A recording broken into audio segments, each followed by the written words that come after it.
Hello everybody, this is Frogman. Welcome back to IXION. In the last episode, we finally managed to get a little bit away from all of this nasty, disgusting stormage that is happening in this sector, and we've since started doing a little bit more, well, messing around and moving that thing clear on out. Now, I do believe it will probably, once we get most of all of the little story locations finished, move completely on out to the point that we will have access back to most of this stuff, but again, doesn't really matter too much. We did do some fair amount of scanning. We did pick up a reasonable amount of goodies.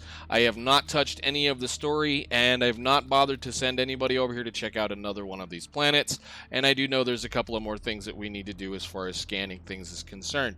I've done a fair amount of work, fair amount of picking things up. As you can see, there's several spots that we've already mined out and gotten taken care of, and we've managed to do a decent amount of work, and I've changed a few things up once again inside. Now, before we get excited, I do want to make sure that if there's any more story capability things that we have, so like any more planets, I do believe there should be another one somewhere if we have not already got it listed. It's over here. Okay, we did get this planet, and I think I've either sent something over there or not. There is one more thing right there that I want to grab, and given the fact that right next to it there was also a large amount of stuff, so yeah, go ahead and mine that one as well. We're kind of just cranking things out again, just trying to make sure that we do as much as we can with what we have, and hopefully fairly soon we'll be able to kind of move on and do a couple of other things. Did do a little bit of work, did do a couple of things. I've turned on some mushroom farms. I don't remember if this was part of the last deal, but since this is our recycling sector, I went ahead and put in some mushroom farms so that we could get a little bit more of the production going as far as recycling goes. I believe everything in here should be working on circuits because that's the most usable use of our circuits. Plus, we're going to need as many circuits as we can moving forward. Eventually, like I said, we will likely be producing the majority of our alloys from here, but since we have lots and lots and lots and lots and lots of iron to play with, we're just going to go ahead and use that for now. Fairly soon, I think we can probably shut this thing down. I mean, there's plenty of silicon in this system, and we will probably just go ahead and use it up, and then we'll remove these, because from here on out, I don't think we're going to need maybe another 200-300 more will be sufficient and fine. In here, we are now a decent spaceport system. I have 1, 2, 3, 4, 5, 6, 7, 8 things in this sector that has to deal with space, which means this is a space tier number 2, and it is also going to be somewhat of our area to take care of some other things. It's just going to be a kind of an intermediate thing. As we need to move things around from sector to sector to sector to sector, we can use some of these little doohickey majobbers, these stockpiles, to do it. And we're going to have to talk on a couple of other things because, as you notice, there's a few things in here that weren't here before. The crop section, I finally have got it, I think, pretty close to where I want it. And I say that pretty close again because likely we may make some changes in the future. Just depends on how things go. Now, I want to touch on this before we get a little bit further on down the road. My goal here is to somewhat be self-sufficient when it comes to doing things for this space station. And in order to become self-sufficient, you need to be able to run as many, well, for that matter, you need to be able to run enough of these recycling or the waste treatment centers to be able to produce enough steel so that you don't have to worry about repairing any, worry about mining or running any kind of thing like this, so that you can keep your hull up and functional. However, we're getting a bonus in here, and it's kind of one of those things that I would like to make sure that we see. We have a plus 90 due to effective EVA airlocks, or at least we're running at 63% efficiency. It's one of those things that drives me nuts, is how the numbers work when efficiency goes up or down based on how your hull integrity works, and we can talk about it really quickly. The fewer problems you have with your hull, meaning the fewer parts that need to be repaired, the less your efficiency is. The more things you have that need to be repaired, the higher your efficiency will get. So it is what it is. So we also get but as far as those go, it's kind of one of those deals. Sometimes if you need to get more efficient, and plus we can do better with that, we can do more science, we can make sure that things work. But again, the fewer things, I guess, the least your hull is messed up, the harder of a time your workers have to find the place that they need to go fix outside, I guess. is how that works. Anyhow, we also have the specialization for the fact that this is a space tier 2 specialization. From technology upgrades, I've done 2 of them, and plus optimal working conditions given the fact that everybody's somewhat happy. So we're reasonably okay for a long time on that. That also got us, again, to probe launchers, which is nice, plus we've got a few other things. Again, in here, now that we have this somewhat set up, because of the fact I'm trying to be reasonably self-sufficient, we're using crop farms. We're using crop farms. Testing in some of my test worlds have shown that regardless, there is other technology. We have algae farms. Algae farms can make a moderate amount of, make a large amount of food using a moderate amount of water. Or, well, you tell me what the difference between moderate and things and all this stuff goes. Uses a significant amount of water to produce a large amount of food. This should theoretically produce more food. However, it doesn't produce near as much trash. And as far as I know, there's no upgrade for it. So in here, we have a ability to do this. Plus, when you have a specialization for crops, your crops use less water. The farms, your material thingies, use less water, produce more food, and produce more waste. So we're going to be staying with those, and we're going to be offsetting them with these as we need to. So the mushroom farms, again, use, well, trash to make food. And they make a reasonable amount of food. It's, 6 trash turns into 12 food in 3 cycles. That's a pretty decent amount of food, given that the trash is, well, just more or less fun stuff. Let's move on down to the end, and then we'll talk about some of the other fun things that I've had to do. This is going to be our first and probably, well, I'm going to say first at this point, population sector, and I do believe we've managed to hit population tier 2 or whatever it is. I've removed the DLSs because the DLSs in this point now, once you get something that is set up, they're just taking up space, so you might as well just get rid of them at that point. There's no point.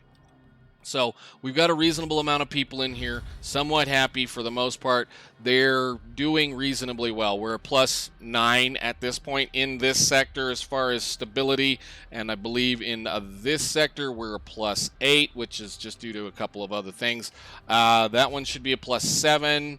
And we're +6. They keep going down as we go, but it is what it is, +6.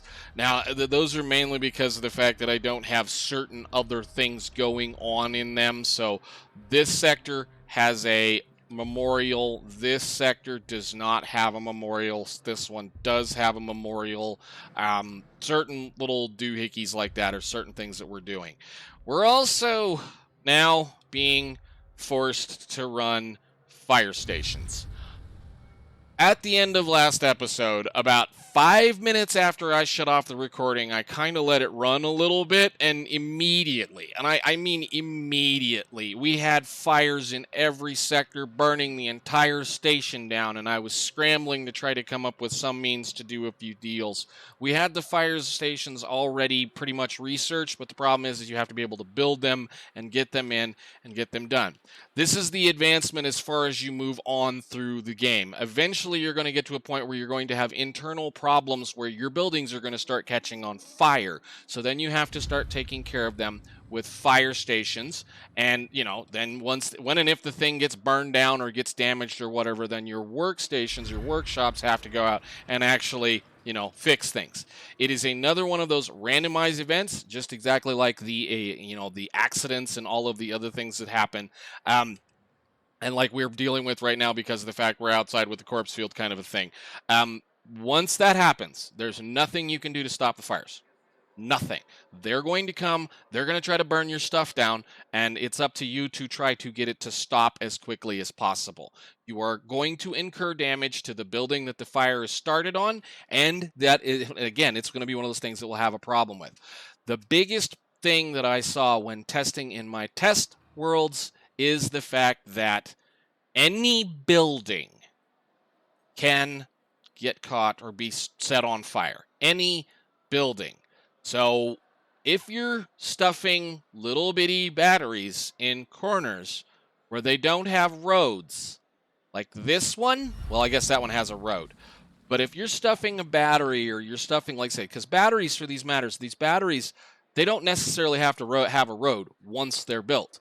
However, a battery is a building that can be caught on fire, and if it does not have a road to get to it, any of the surrounding buildings can be set on fire by the battery that is on fire, and you won't be able to get to it without demolishing everything around it to get to the battery to put it out, which means the battery's going to burn down, and everything around it, your people are going to be trying to put the fire out on it, and, well, once the battery finally goes out, then everything will finally be okay. So it's up until that point that once you get the first fire to happen, you need to make sure that every single one of your buildings, to include, like I said, to include your batteries, has access to a road, just so that you can put the fire out on it so that it doesn't take out the entire sector. Well, it won't. I mean, it's not necessarily going to take out the entire sector, but again, as far as some of the other things, we're going to do some more work on this sector. I need to figure out I need to do a little bit more fooling around with it.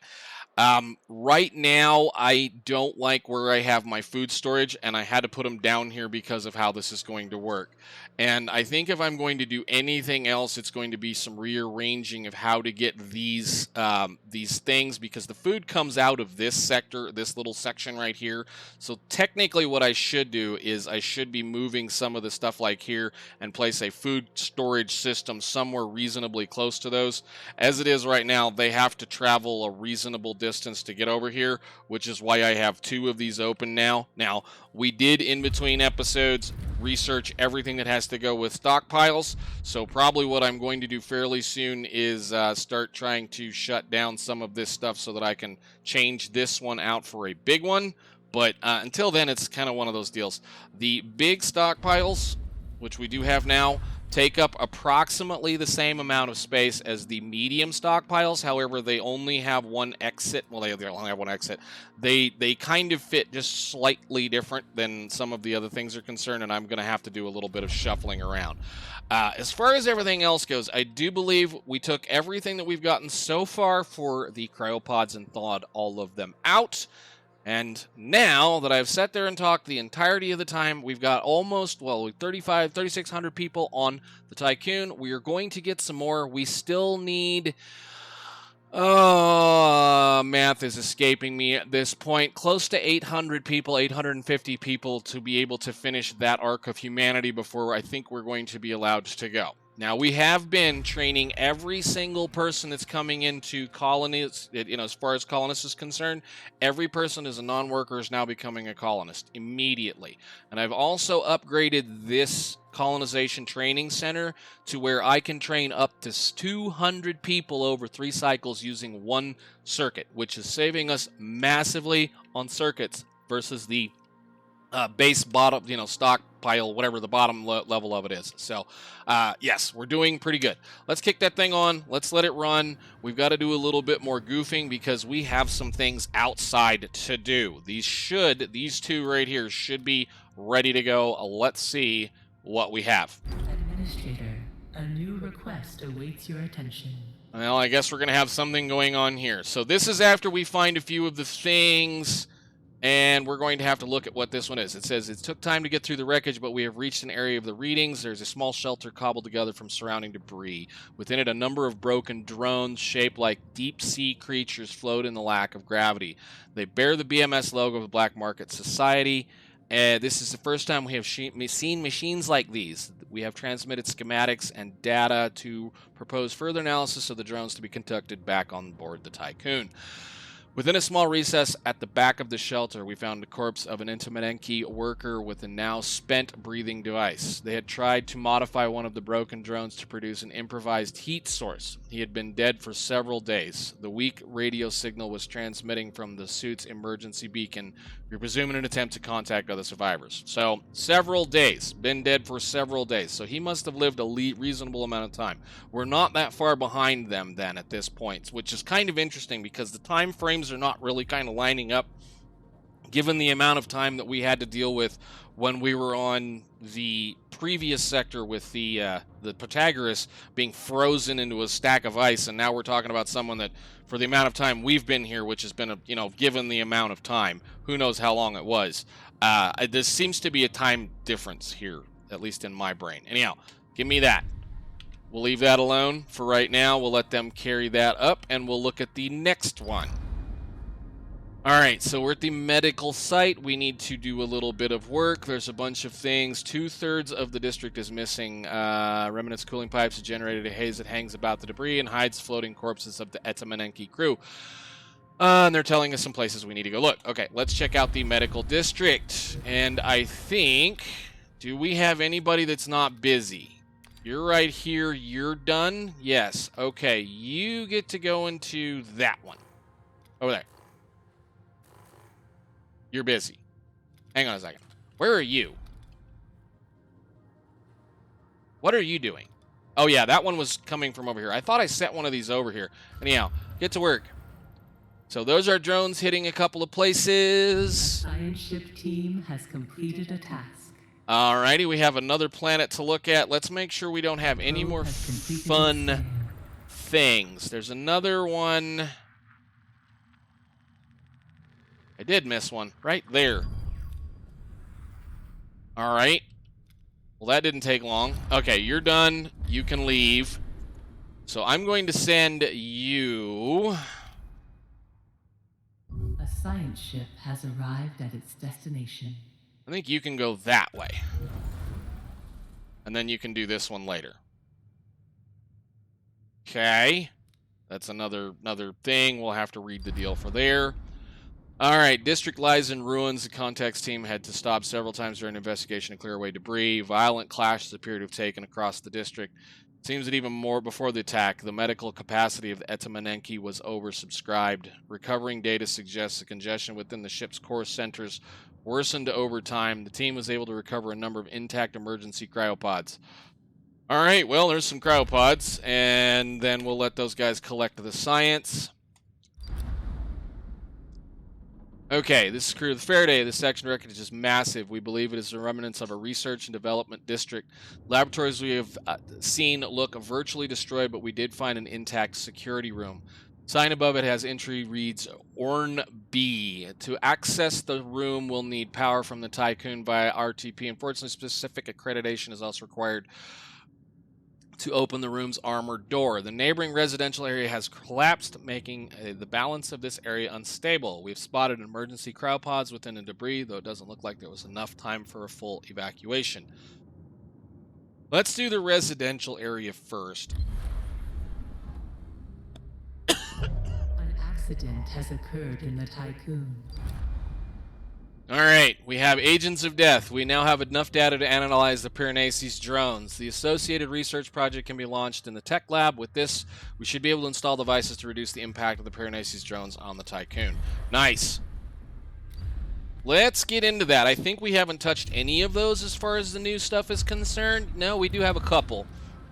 All right, missile threat analysis unlocks the option to construct missile countermeasure symbols on the systems research, and then also the drone threat thingy to divert data. We can do that as well. We'll just go ahead and research both of those, and we should have plenty of research. I thought I'd read somewhere where researches that forward the story were not supposed to take up science, but I guess it is what it is. Let's see what we got. A science ship team has completed a task.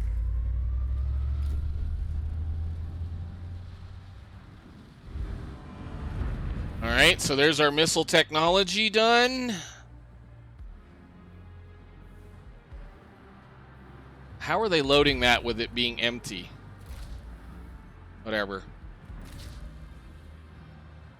We'll make sure we go ahead and unload all those guys. We're going to kind of hang off, because I think either this episode or next episode we're going to be cracking this one open, because I don't want to try to store any more than this amount of people in one of these things, and as we move forward, we may end up taking some of these other sectors and putting more houses back in them, just to kind of make sure that we have plenty of room for people. But I know the cap, there used to be a cap on the game at about 5,000 people, and I do believe I have a test world, at least the one that I know that I've gotten almost clear to the end of the game with, as far as playing this thing, is is got like 6,000 people, so I don't know whether that's the case or not, but we'll see.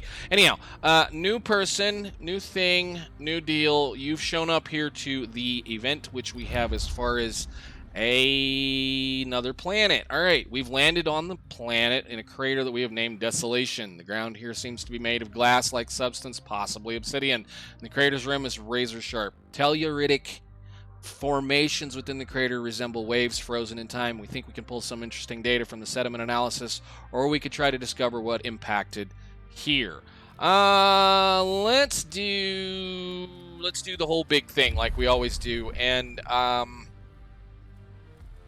gonna have to find somebody that's not doing anything. Who's not doing anything? I think the sector we're going to want that to be in, quit winding that direction, is, I think we can do it right here, possibly. So anybody from Sector 1 should be fine. And we'll let them build the big one once again. Yeah, sure. Actually, I guess anything from Sector 2 would be fine too. Okay, you guys are pulling ice. Yeah, you help out. You can do that. So they'll build that little section up, and we'll see what happens there. Everybody else, now keep moving. We're fine. We're good. It's okay. You guys have got a lot of things we got going on. We got a new one of these to do, a new one of these to do, and 2 more of the story things to go. So medical district wreckage. What do we got? Oh yeah, we were waiting on them to get all of the science and some stuff. So go ahead and investigate the research facility. Depressurized R&D district. What do we have here? More people and more science. Most of what remains of the residential area is just shapeless metal. Children appear to have been locked in housing structures where adults turned to improvised weaponry and to fight against the unknown aggressor. Bodies that the team came across had either been crushed by debris or sliced by a cutting laser. Gross. Team did find some intact cryopods and also indicated the quarters of the techno supervisor in the area. Higher in rank, their dwelling was of much larger size and filled with unknown technology. Their security key has been recovered. So we get a little bit of science and another few things. Research or search the laboratories. Okay, I think we should have our countermeasures done, and we should have some other things that we need to do. All right, countermeasures, we'll talk about that in just a second. I do believe there's something that we can build on the outside now to try to help with some of the problems. Yes, we need to get the drone jammer built, so let's go ahead and, since we're in a system where we've got all the pieces, parts, we need to do that. The science ship team has completed a task. Go ahead, it's fine, good deal. All right, and I think between episodes I managed to get all of the solar panels too on, so, which either way, cool. So we'll go ahead and do that, and then they'll be able to build that little project. How are we doing everywhere else? We've got plenty of food standing around. The ship team has completed a task. Plenty more people. I don't remember how many people I have in this available. We should be able to go ahead and just keep doing that. We have about 500 people available. Why don't you just go ahead and get cracking them back open for now. It's gonna hurt, but it is. It'll be okay, I think. Anyhow, more people, more things. Like, again, we can start moving things around if we need to. Where are we? 2 more of the stories going, and you guys will be, once you get all your materials, you should be good. I probably gave it a thing that won't be able to do something. We'll see. How are we doing? Okay, somebody's coming finally. Good. All right, what do we got? All right. Facility has been constructed from more resilient materials and alloys than other parts of the ship. Most of its outer structure remains, and a lot of the internal hardware does seem to have been laser cut and ripped out. Our team was able to extract some information from the few remaining data consoles. The sealed stasis box was discovered containing what can only be described as a test subject. Having reviewed associated reports, team believed that the experiment used ashwagandha technology and genetic material taken from charred leaves. Subject ZY60Z73, as named on the outside of the stasis box, appears to be alive but dormant. He's gonna stay there. The electromagnetite has passed through the CRUC system. Nice. And the Tiqqun is still online. Congratulations, Administrator. Yeah, somehow we managed to not kill the ship. He's gonna stay there. I'm just gonna say that. He's gonna stay there. I don't want nothing to do with no experimentation. We're being good people. You, on the other hand, Contact, I need to send you... I think we'll send you over there. Depressurized R&D district, what do we have? All right. Laboratories were severely damaged by the Etamanenki's depressurization. Most of the equipment has either been destroyed or is missing. The team found clear traces of laser cutting. Floors and walls had been ripped open. The R&D district was a secure area, studying not only space-related phenomena, but also technologies considered forbidden by the UN. Recovered research reports mention DOLOS, BMS, and the Tangenti, whatever, invention being studied. An invention. I wonder what invention. Alright, those should be all of the people that we need. And then we need to be over there to be able to do that. Okay. How much of a fun time is it going to be to move over to there? Where are we? This one? 2 cycles? Accident has occurred in the Tiqqun. Go ahead, do it.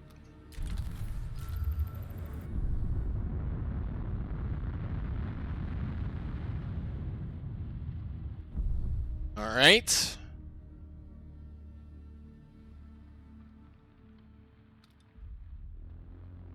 How are you doing?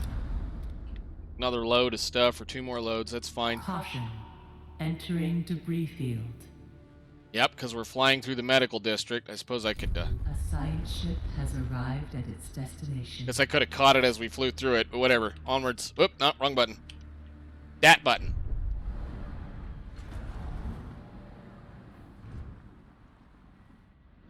Everything seems to be okay for the moment. Got our little fighty robots going on in there. I guess there's people on the robots, aren't there? Huh. Neat. Alright, are we there? We appear to be there. Okay, and I probably don't want to know what this one looks like either. Yep, it's just... I can't believe how big this ship would have been. I mean, it's just unreal. Whatever. Oh, no, wrong side. Wrong side, wrong side. Alright, let's see if we can blow up this room and have a problem of things. Who knows what's going to happen, but we'll see. Alright, Contact, what do you see as far as CRUC P41? Is a telluric planet with a small quantity of water present as ice. There are many large black telluric formations across this surface. The atmosphere of P41 is heavy with cloud cover and storms envelop the planet, scarring with solid aluminum rain. Eden has noted a formation of particular interest. They are currently at Site 0. We should be protected from the aluminum rain here. We have located the formation of unknown origin or commencing exploration of the site. Go ahead, check it out. And back up to there. So we're just going to wait on a few things to get done here. I probably should go ahead and make another science ship, but whatever. All right, I guess while we're waiting, we can kind of talk about how the probe system works, or at least the probe thing. And I know that it's not exactly right off the bat obvious what they're talking about when you get to unlock that technology.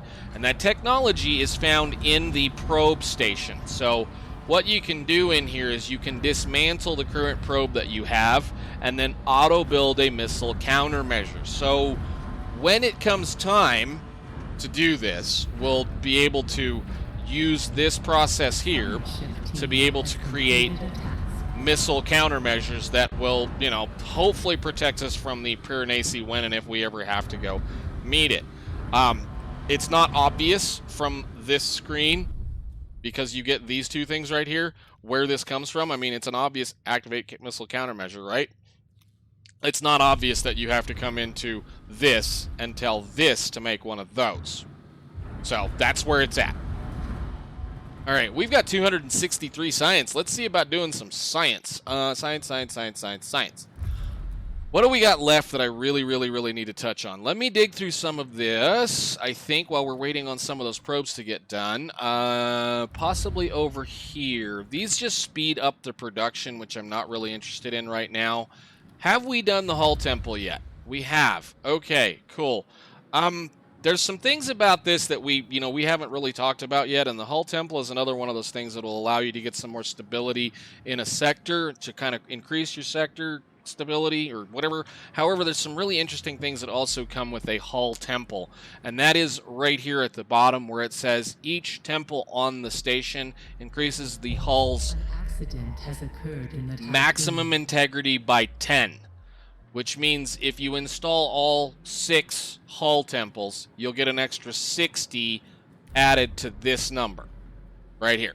So it'd be 760 at that point, which would get you a little bit of this back for, I think it's like 1 power and some material plus, people sitting there.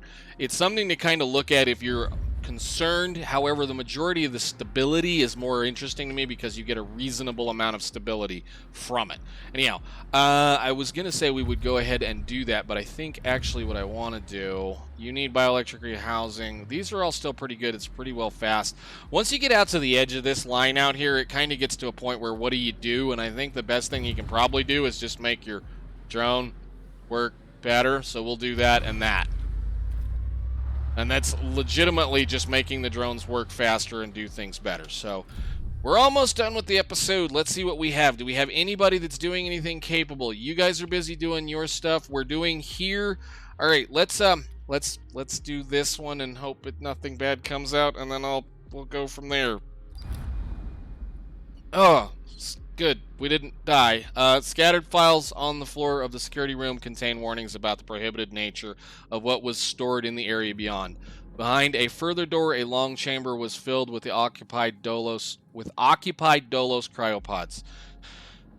Numerous data disks full of scientific information were also discovered. These finds are of an incredible value. I guess we get some material, we get some stuff, and we get the Orn 8 PA upgrade for the tech lab. What does that get us?